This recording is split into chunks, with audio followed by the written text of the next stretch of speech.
Yes, your screen is visual. Okay. So, good morning, everyone. Um, Today, the topic that I'm going to present is the sources of Delhi Sultanate by the paper History of India 1200 to 1700 AD. These are my personal details that my name is Apurva Sharma from course BA program English plus History from year 2nd and semester 3rd, roll number 2068. Subject History of India 1200 and 1700 AD, as I just told. My topic Sources of Delhi Sultanate, and it will going to submit to Miss Dr. Manish Karamwal sir. So let's come to the objectives that the whole idea of my presentation is going around. So firstly, I'm going to explain what is the actual meaning of sources, and then I'm going to explain that why sources are important to study history. पढ़ते क्यों हैं हम sources को जब भी हम history पढ़ते हैं? Type of sources, literary sources of Delhi Sultanate including chronicle, foreign accounts and travelogues, and archaeological sources of Delhi Sultanate including coins, inscriptions. Is it clear to? Yeah, inscriptions and monuments. So this is the whole idea that I'm going to explain in this today's presentation. Let's start with the sources. Apurva, once more about the objective. What's your Uh, objective? Objectives, okay, sir. So firstly, I'm going to discuss meaning of sources because whenever we study something, we need to know what is exactly sources का मतलब क्या है actual में. पहले हम ये discuss करेंगे, then I am gonna tell कि इम्पोर्टेंट क्यों है जब हम उसे हिस्ट्री में पढ़ते हैं. क्योंकि सब्जेक्ट्स हम और भी पढ़ते हैं, सोर्सेज उनमें भी होते हैं. Why we are study in history? Type of sources क्या है हमारे, जिसमें लिटरेरी सोर्सेज और आर्कियोलॉजिकल सोर्सेज दोनों को मैं इंक्लूड करूंगी. लिटरेरी सोर्सेज में we are gonna discuss chronicles, foreign accounts and travelogue. और आर्कियोलॉजिकल सोर्सेज में हम लोग डिस्कस करेंगे कॉइन्स, इंस्क्रिप्शंस और मॉन्यूमेंट्स को. सो फर्स्टली अब सोर्सेज क्या है. अब अगर हम सिर्फ हिस्ट्री की बात ना भी करें, if we don't just talk about history, sources, whenever we want to learn something, whenever we want to study something, we need sources. हमारे सारे सब्जेक्ट्स इंटीग्रेटेड होते हैं, all are integrated. If we study maths that time the formulas, those theorems are our sources. We don't put like a plus b ka whole square equal to a square plus b square plus 2ab. We don't put this whole theorem in every question. We just put the formula and then we solve the question. Exactly. So that time the sources are our formulas. When we study science, that time those experiments, those old experiments and the details are our sources. Whenever we study language, so grammar and our dictionary are our sources. So whenever we study anything, any kind of subject, even philosophy, so other people philosophy, other people point of view are our sources. So whenever we study something, we need those sources because sources जो हैं वो किसी चीज़ की existence को present करते हैं. हर चीज़ को हम इमेजिन नहीं कर सकते. सो अगर हम डेफिनेशन की बात करें, सो historical sources is an original source that contain important historical information.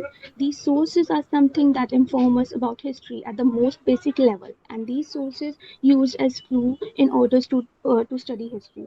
बहुत इंटरेस्टिंग सी बात है कि हम उसको एज अ इंफॉर्मेशन भी लेते हैं, एज अ क्लू भी लेते हैं. मतलब एक सोर्स को पढ़कर हम उसको उसकी इंफॉर्मेशन लेके उसी का क्लू लेकर अदर सोर्सेज को स्टडी करने की कोशिश करते हैं.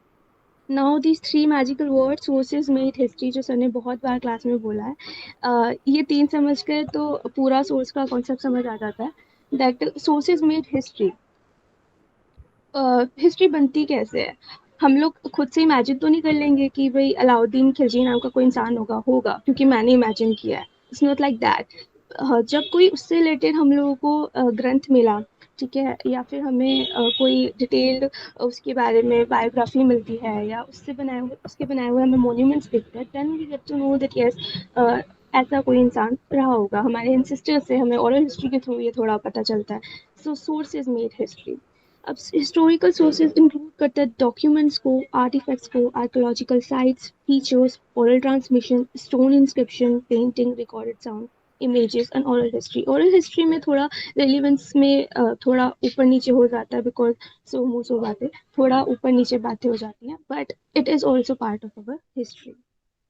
Now, two main important thing about sources. That first, it gives the information about past, and second, it makes the information relevant. जैसे मैंने मैथ के एग्जांपल में दिया था, हर बार हम पूरे क्वेश्चन की थ्योरम को सॉल्व नहीं करते, सिर्फ उसका फॉर्मूला डाल देते हैं. So those sources, those primary sources that people read, study, and make a filter version of it, we read that. So if we put those name in our paper also or in debate, so it makes our information relevant. Now, the type of sources.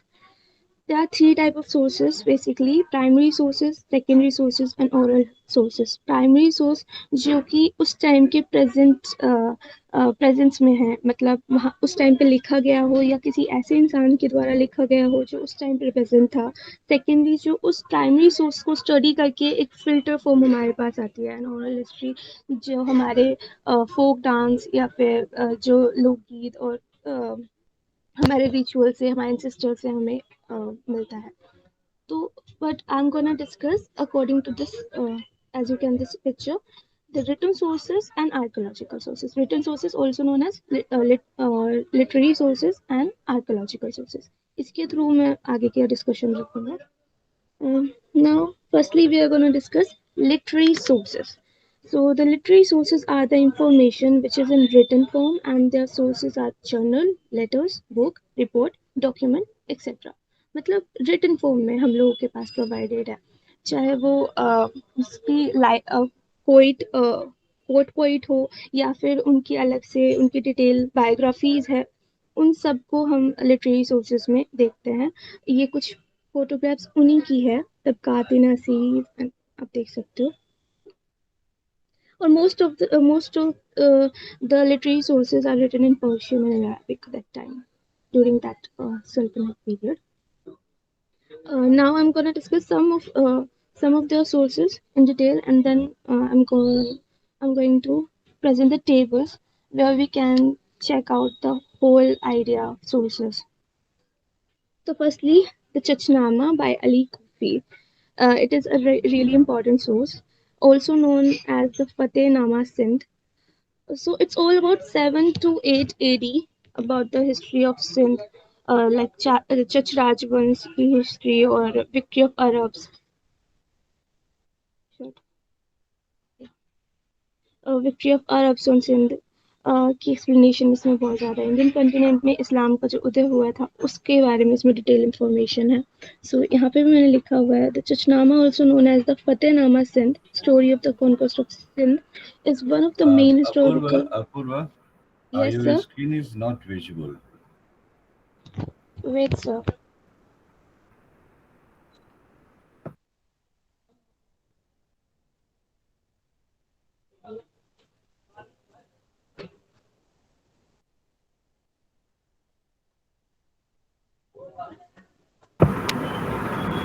Yes, now it's visual. Yeah. Okay. So Chashnama, also known as the Fateh-Nama Sindh, is one of the main historical source for the history of Sindh in the 7th to 8th century, written in Persian.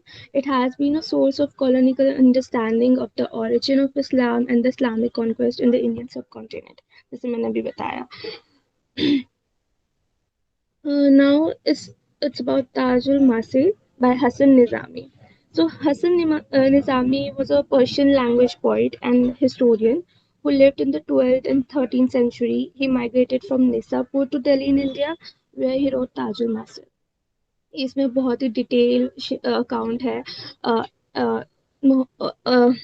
अल्तुतमिश का और ऐबक का. Information about conquest of Rajput prince at Delhi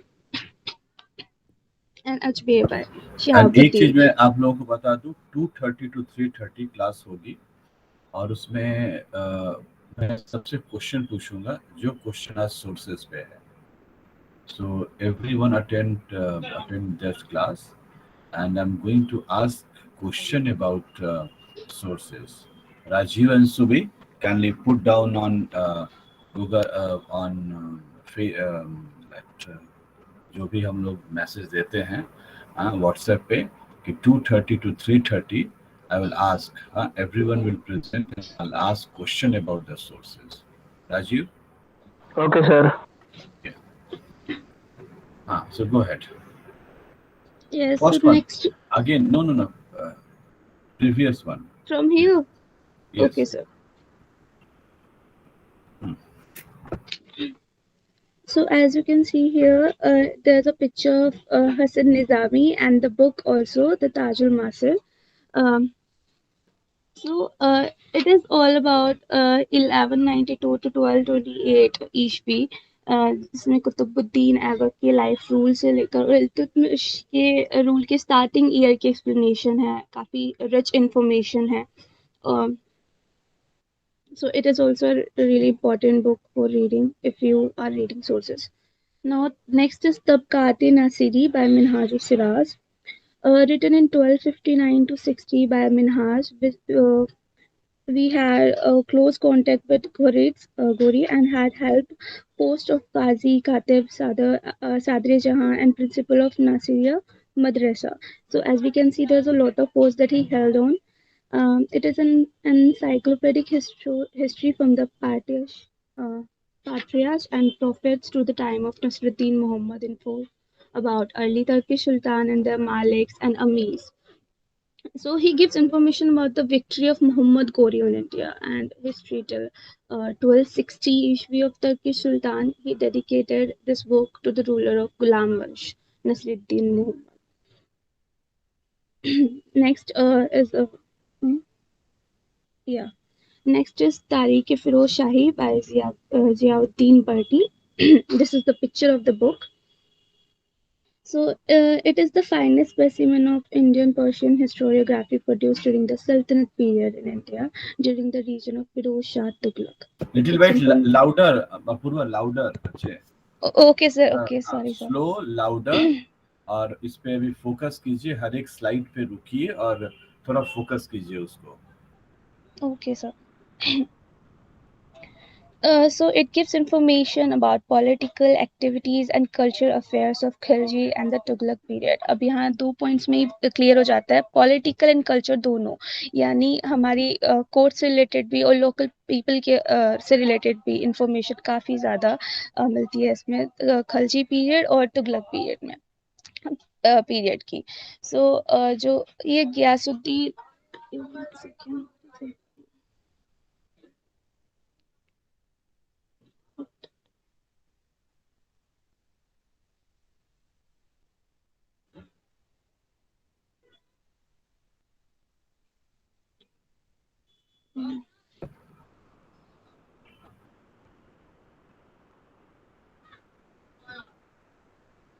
Yes, go ahead. So जो बरनी है वो गियासुद्दीन मोहम्मद तुगलक और फिरोज शाह तुगलक के समकालीन थे. उनका जो ग्रंथ था वो बलबन के राजरोहन से आरंभ होकर और फिरोज तुगलक के शासन के 6ठे वर्ष के में समाप्त होता जाके, तो यानी बहुत लंबे पीरियड का हमें यहाँ पे इंफॉर्मेशन अवेलेबल है. नाउ यस, ये पिक्चर थोड़ी आधी है, it's okay. Tarikh e Mubarak Shahi by Yahya bin Ahmad Sirhindi. This is the picture. It provides general history of Delhi Sultanate from Sihabuddin of Ghor to Mizaddin Abul Fath Mubarak Shah of the Sayyid dynasty. Account of Tughlaq and Sayyid based on the valuable sources provide important details about the role of Amirs and Malik during the last phase of Sultan.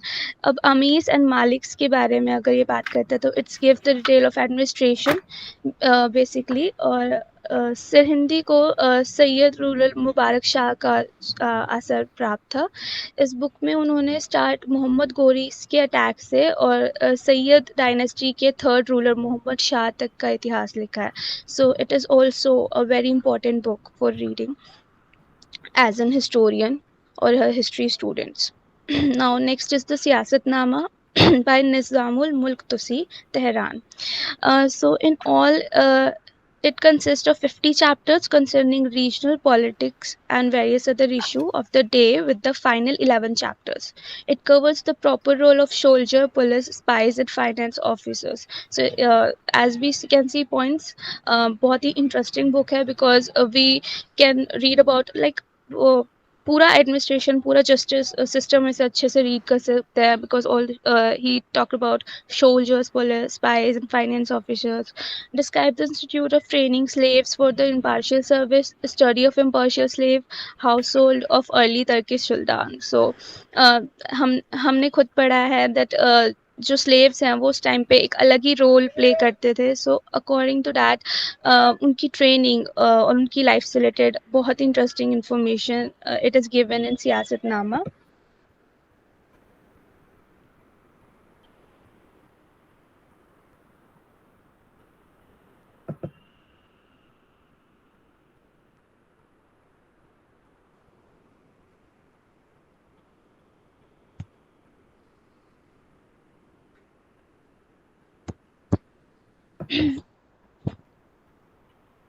So, basically it's an anecdote rooted in Islamic and occasionally pre-Islamic Persian culture and history with popular heroes. Now, Tariq-e-Jahan Gusa by Alauddin Atta Malik Juvyani. So this account of Mongol invasion of his homeland Iran, written based on survivor accounts, one of the main source of the rapid sweep of Genghis Khan armies through the nomadic like Makka tribes of Tajikistan and the established city of the Silk Road, including Udrar, Bukhara, and Samarkand in 1219, and successive campaign until Genghis Khan death in 1227 and beyond. Not going right.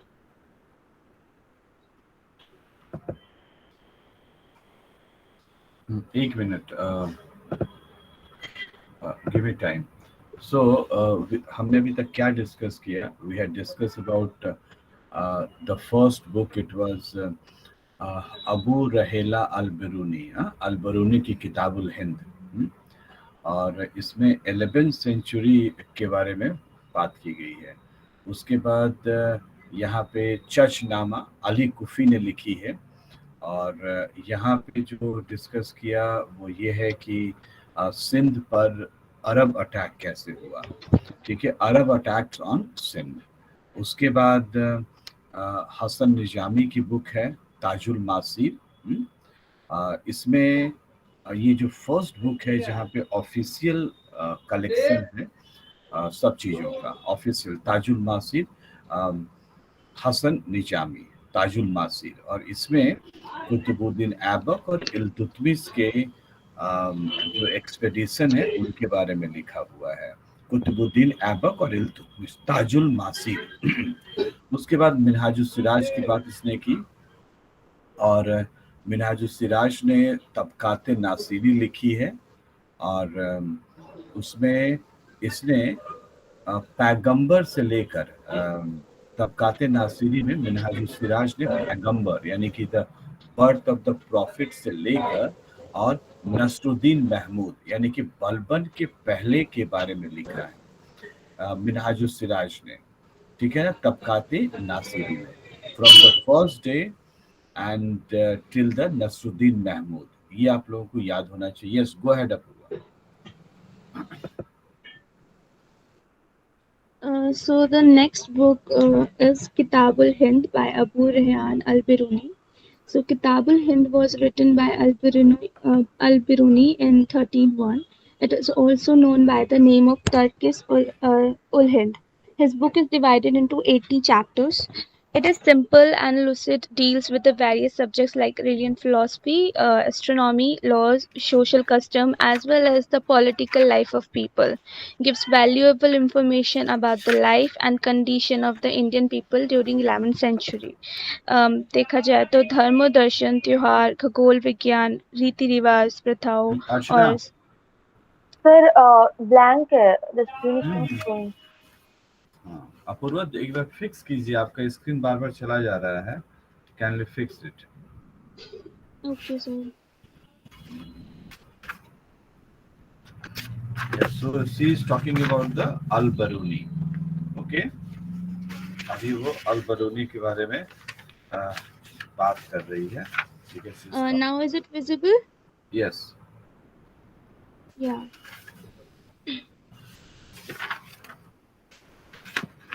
So it is about the धर्मशास्त्र, त्योहार और जो भारत और मापन की विधियाँ थी, मूर्ति कला, कानून, मापतंत्र विज्ञान, बहुत ही डिफरेंट टॉपिक्स इन्होंने इंक्लूड किए हैं। बहुत ही रिच कंटेंट है अबाउट वो history about 11th century. Now the sources of, यहाँ से आप स्क्रीनशॉट ले सकते हो बिकॉज मैंने डायनेस्टी वाइज सोर्सेज को डिफरेंशिएट किया हुआ है यहाँ पे। लेकिन अल बरूनी के बारे में इतना नहीं और होना चाहिए था। आप लोग पीपीटी को बनाने के कारण आपने मैटर को कम किया है। When we talk about the al Biruni, so he applied mathematics and astronomy science to the determination of the chronology. The first time what he did, that he applied mathematics and astronomy to determine the chronology. chronological order को determine करने के लिए, यानी कि कालानुक्रम को determine करने के लिए इसने क्या किया है, इसने मैथमेटिक्स को और एस्ट्रोनॉमी को, जो नक्षत्र शास्त्र होता है उसको भी अप्लाई किया है। उसके बाद और ये ढेर सारे लैंग्वेज को जानता था। और 1017 में तारीख अल हिंद इसने जो बुक इसकी इम्पोर्टेंट है लिखी है। और उसमें क्या है, उस बुक में क्या, exploring the Hindu faith practised in India. जो हिंदू फेथ है इंडिया में उसके क्या क्या प्रैक्टिस होता है उसके बारे में अल बरूनी ने लिखा है। और उसके बाद इसको हम ये भी बोल सकते हैं कि द फाउंडर ऑफ इंडोलॉजी, जो इंडोलॉजी है यानी कि भारत शास्त्र है, उसका फाउंडर ये था, ठीक है। और he was a very important when we are talking about the custom creeds of various nations and was given to the masters के बारे में, अपने उस्तादों के बारे में और कस्टम एंड क्रीड्स के बारे में इसने ढेर सारी बात लिखा है। Basically if you summarise, he wrote about the history and the chronology. उसने इतिहास और क्रोनोलॉजी के बारे में लिखा है, कि इतिहास और कालानुक्रम के बारे में पहला ऐसा राइटर था जिसने लिखा है। ठीक है ना, go ahead Apurva. Yes, sir. So there are some sources from the Mamluk dynasty. Whenever we study this dynasty, we can use these sources. Firstly, from Iltutmish, we can read Fakri Muttabibi. इसका screenshot तेज बोलो। आपके पीछे से disturbance है तो तेज बोलोगे तो लोगों को सुनने दो ना, कुछ सुनकर सीख लेंगे। आप तेज बोलो। Okay sir. सो यहाँ पे मामलुक डायनेस्टी के सोर्सेज मैंने अलग से क्लासिफाइड किए हैं, आप सब इसको स्क्रीनशॉट ले सकते हो।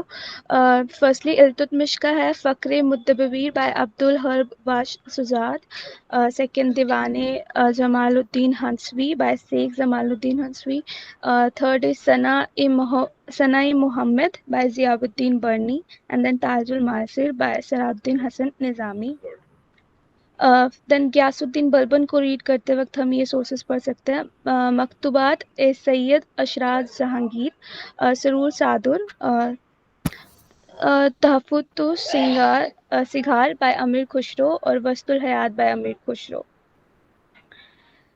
when we study about Khilji dynasty, so यहाँ पे बहुत सारे सोर्सेज हमें अवेलेबल हैं। Firstly for Jalaluddin Khilji there is घुरातुल कमल बाय अमीर खुसरो, महफतुल फतू बाय अमीर खुसरो, वस्तुल हयात बाय अमीर खुसरो। देन अलाउद्दीन खिलजी के लिए हम पढ़ सकते हैं दवाल रंग खिज्र खानी बाय अमीर खुसरो, दीवाने हसन दहलवी बाय अमीर हसन अलाई सिज़की, फवादुल फुअद बाय अमीर हसन अला सिज़की और गुरतुल कमल बाय अमीर खुसरो, हसद भिश्त bye Amir Khusro, खजाइनुल Futuh by Amir Khusro and Matlaul Anwar by Amir Khusro. मकत ई बाई रशीदुद्दीन फजूला के through. Now second Qutbuddin Mubarak Khilji के लिए Nuh Sipihr is a nice book from Amir Khusro again. When we talk about Tughlaq dynasty, so there are sources for Ghiyasuddin Tughlaq, Nihayat ul Kamal by Amir Khusro, Tughlaq Nama by Amir Khusro, Muhammad bin Tughlaq के लिए हमारे पास sources है। दीवाने बद्र-ई-झाज और अल दुरूर अल कमीना इब्न नज़र अस्कालानी ने लिखी है ये बुक। जो ब्रैकेट में है वो राइटर्स हैं और वैसे बुक के नाम है फतूह उस इस्लाम बाय इसामी मसालिकुल अबसार फी नुमालिकी अमार बाय इब्न फजुल्ला अल उमारी, रहला बाय इब्न बतूता, फिरोज शाह तुगलक के लिए फवाइदु फिरोज शाही बाय सिराज मोहम्मद अताई, then फतूह ए फिरोज शाही बाय फिरोज शाह तुगलक, घुनियातुल मनिया, शिराकुल हिद्या एंड जमीउल उलम, सिरात ए फिरोज शाही। और ये शायद क्लियर नहीं दिख रहा है, गियासुद्दीन तुगलक शाह सेकंड के लिए फवाइदुल फुआद बाय अमीर हसन अला सिज़्की। सैयद डायनेस्टी के लिए सोर्सेस थोड़े कम हैं बट ये बहुत इंपॉर्टेंट है। दवाल रानी खिज़्र खानी बाय अमीर खुसरो और Tarikh Mubarak Shahi by Yahya Sirhindi. Now Lodhi dynasty के लिए अफसाना ए शाहन जो मोहम्मद कबीर शौक इस्माइल ने लिखा है। तारीख ए खान जहानी वाज मखानी Afghani, it is written by Khwaja Niamatullah Harawi. Tarikh Shahi और तारीख ए सलातिन ऑफ गामा अहमद यादकर ने लिखा है। और वक़ियत ए Mushtaqi is written by Rizqullah Mushtaqi. Now you can take the screenshot of this also, ये एक ही टेबल में है। If it is clear to all, visibly clear हो तो इसका स्क्रीनशॉट ले सकते हैं। इसमें सारी ही डायनेस्टी के और जो सोर्सेज सर ने हमें प्रोवाइड किए थे, दो 70 सोर्सेज, वो सब इसमें मैंने अकॉर्डिंग टू द रूलर्स लिखे हुए हैं, this and this.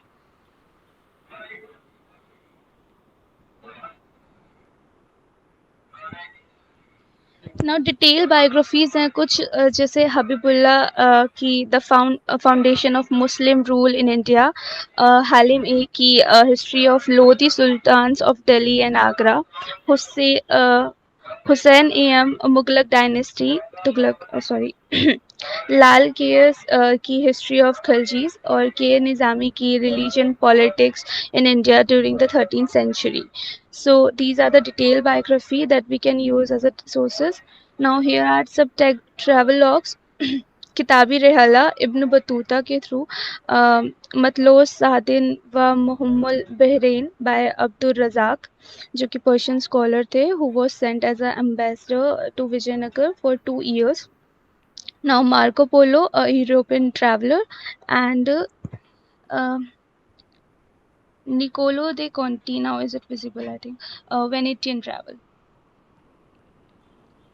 Now we are going to discuss archaeological source. So those all sources, मैंने लगभग सारे sources को उसमें include करने की कोशिश की है, और जो table है वो दिखने में थोड़ी messy है, but when you zoom it तो सारे जो sources है वो detail में उसमें लिखे हुए हैं according to the ruler. Now archaeological source is like material include building, house, poetry, seals, coins, monuments, writing and composition on stone only, or dividers, divides, gems, bone, extra metals, piece and different antiques. So ये सब हमारे archaeological source में आते हैं. Firstly we are going to discuss coins. The study of coins is called numismatic. Coins basically Your screen is not visual. Okay.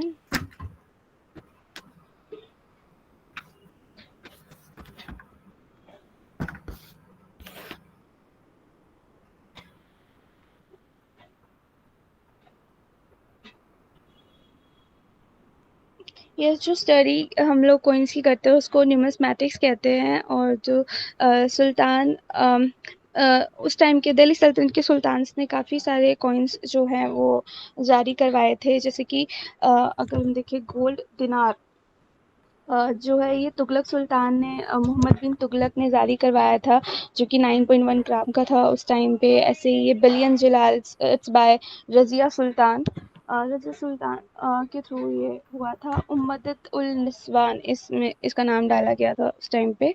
सो जब हम coins को अभी विजुअल है, काइंडली मूव स्लाइड्स, ओके। वो दिख नहीं रहा है। यस। यस। सो जो गोल्ड दिनार है वो 9.1 ग्राम का था and it is by Tughlaq dynasty ruler Mohammad bin Tughlaq. Then billion cheetal is from Razia Sultan. So when we study these coins, तो उन पे लिखे गए लैंग्वेज और उनके पे लिखी गई कह सकते हैं जो पॉइंट्स हैं, जो थॉट्स हैं, वो उस टाइम के कल्चर, उस टाइम के बिलीव्स को शो करते हैं. और साथ में इकोनॉमी भी, which metal it is using for making the coins. So economy का भी हम लोगों को इससे पता चलता है when we study inscriptions. So study of inscription is called epigraphy.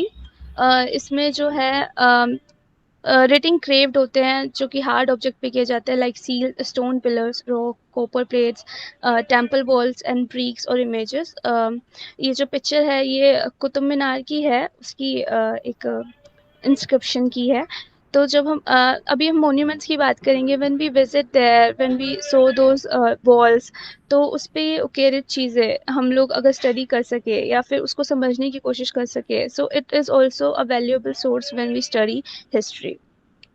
So here are some monuments जो कि उस टाइम पे बनवाए गए थे. फर्स्ट इज क्वेस्ट उस इस्लाम बाय, ये मेहरौली में है, न्यू दिल्ली में. Then Adhai Din Ka Jhonpra, it is in Lakhan Kotri, Ajmer, Rajasthan. Then Qutub Minar, it is also in Delhi, Mehrauli. Tomb of Hazrat Nizamuddin Auliya. Tomb of Gyasuddin Tughlaq. ये तुगलकाबाद के अपोजिट पड़ता है. Tughlaq Fort, etc. It is also near there. So these monuments testify the growth of material prosperity and the development of culture. So इनमें से ज़्यादातर पे हम जो दिल्ली के बच्चे हैं वो तो विजिट कर ही सकते हैं. And here we got to know about detail. When we visit there, we can feel the era. We can feel that how people they live and what kind of mindset they have when they preparing these kind of monuments. So it is also a part of a very important part of sources when we study Delhi Sultanate. Um, uh, that's all. Thank you so much for listening. Okay Apurva, good, but काफी बढ़िया था. आपने जितने भी कोशिश की, लेकिन I am not 100% satisfied. Okay, थोड़ी आपने काफी जल्दी बोला और ये पीपीटी के चक्कर में मेन कंटेंट आपने गायब कर दिया. ठीक है ना? तो जब हम 2:30 मिलेंगे अभी, तो आप क्वेश्चंस आप भी पूछोगे और मैं भी पूछूंगा इन सारे लोगों से सोर्सेज के बारे में, because we have to finish sources today. आज हम लोगों को सोर्सेज फिनिश कर देना चाहिए. और अभी आपके पास 24 मिनट्स का टाइम है. ठीक है, अभी है टाइम हमारे पास. आप फिर से भी बोलोगे जो फर्स्ट पार्ट आपने जो लिटरेरी सोर्सेज बोला था उसको एक बार फिर से. ठीक है ना? अभी उतना आपने अच्छे ढंग से उस चीज को पोर्ट्रे नहीं किया. पहले मैं उसको डिस्कस करता हूँ, फिर आप बोलोगे. मैं फर्स्ट के 10 मिनट्स लूंगा, फिर आप 15 मिनट्स में उसको क्लियर करोगे. और बाकी जितने भी पूरी क्लास आज सोर्स पढ़ेगी और उनको पता होना चाहिए कि अगर हम बात करते हैं बलबन की तो कौन कौन से सोर्स आएंगे. अगर हम बात करते हैं अलाउद्दीन खिलजी की, या मैं कुछ भी क्वेश्चन पूछ सकता हूँ अगर मार्केट पॉलिसी की. और एवरीवन, आपने प्रॉमिस किया है आप लोगों ने कि आप क्वेश्चन के आंसर देंगे. तो सपोज डेट में मार्केट पॉलिसी पूछूंगा किसी से कि मार्केट पॉलिसी क्या है, तो आपको वो चीजें बतानी होंगी. और अपूर्वा, आप Yes, एक sir. बार फिर से, अभी आपके पास 4 घंटे का टाइम है, अभी 10 बजे से लेकर 2 बजे तक. ठीक है, इसको और पढ़ो अभी. ठीक है, अभी हम you are not going to present right now. अभी इसको पढ़ो और एक बार और इसको थोड़ा सा एलिब्रेट. जब हम शुरू करेंगे तो पहले आपसे शुरू करेंगे, आपके प्रेजेंटेशन से 20 मिनट्स, और उसके बाद फिर मैं क्वेश्चन आंसर राउंड पे आऊँगा. So yes, you worked hard. आपने काफ़ी मेहनत की है, लेकिन उसको पूरे अच्छे ढंग से आप पोर्ट्रे नहीं कर पा रहे हो, क्योंकि आपने पीपीटी और वो सब बनाने में थोड़ा सा टाइम अधिक वेस्ट कर दिया. तो आपको लग रहा है ना कि कंटेंट पूरा नहीं बोला अपूर्वा? Yes, sir. सो अभी जब अब अभी होगा ना तो उसमें आप कंटेंट पे कंसंट्रेट करेंगे.